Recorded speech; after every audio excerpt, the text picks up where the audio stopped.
Merci. Ben voilà, nous arrivons au terme de cette Coupe du Monde qui va être conclue évidemment en plateau par vous, messieurs. C'était la Coupe du Monde, sans aucun doute, la plus mercantile de l'histoire, l'une des plus politisées aussi. Hier, Gianni Infantino l'avait présenté, et vous m'excuserez la paraphrase, comme la plus belle chose qui soit arrivée à l'humanité, à peu de choses près. Et ce qui est sûr, c'est qu'elle aura rapporté plus que jamais auparavant. Elle nous aura donné de magnifiques satisfactions, de beaux moments sur le plan sportif, un beau vainqueur.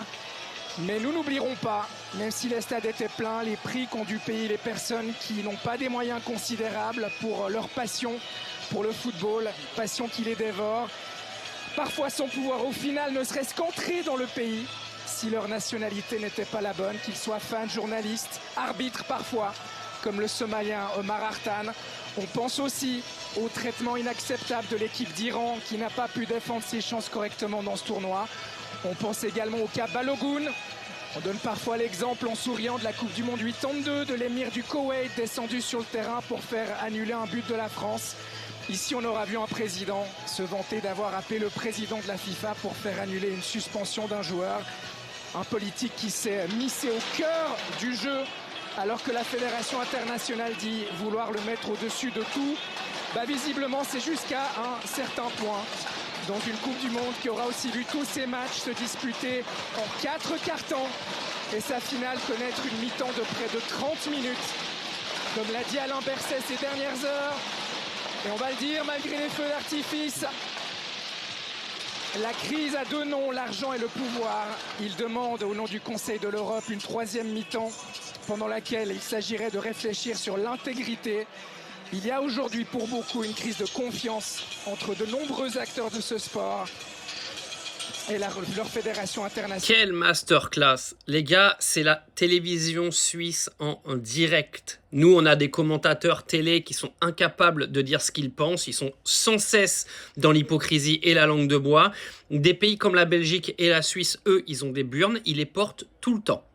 Maintenant, revenons-en à cette Coupe du Monde, qui est pour moi la pire Coupe du Monde que j'ai jamais connue depuis que je suis petit. C'est la pire. Déjà, une Coupe du Monde attribuée aux États-Unis, ça démarre très mal dans un pays qui n'est absolument pas un pays de football, avec des décalages horaires avec l'Europe qui est absolument honteux quand on voit de toute façon que c'est clairement l'Europe qui domine le football mondial aujourd'hui.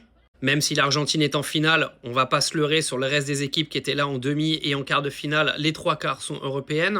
Sans compter toutes les histoires avec l'Argentine que nous, citoyens normaux, nous n'aurons jamais, parce qu'il n'y a aucune vérité qui sortira de tout ça, mais on sait très bien, et on n'est pas teubé de ce qui s'est passé en interne. De toute façon, Lionel Messi contrôle la FIFA depuis longtemps.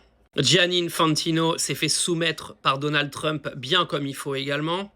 Enfin bref, c'est la pire Coupe du Monde que j'ai jamais connue. Bravo à l'Espagne qui a été clairement la meilleure équipe sur tout le tournoi, il n'y a pas photo, un but encaissé et encore. Par contre, calmez la hype sur Lamine Yamal, un but, 0 passe décisive. Les gars, on va se calmer. On va dire que l'Espagne avait le meilleur collectif et c'est le collectif qui a gagné. Pas la peine de nous parler de Yamal en permanence, on s'en carre le cul. Mais clairement, là, le foot a perdu. La politique a clairement gagné dans ce sport. Ça s'est fait envahir de tous les côtés. Et mention spéciale aux Argentins qui auront prouvé, encore une fois, dans cette Coupe du Monde, qu'ils sont clairement aujourd'hui les footballeurs les plus détestés de la planète. Il n'y a pas photo, quoi. Il y avait juste à voir encore une fois leur attitude pendant le match contre l'Espagne et après le match pour bien comprendre que si tous les joueurs pouvaient prendre 1 an ou 2 ans de suspension, je pense que ça ferait pas de mal à notre univers footballistique.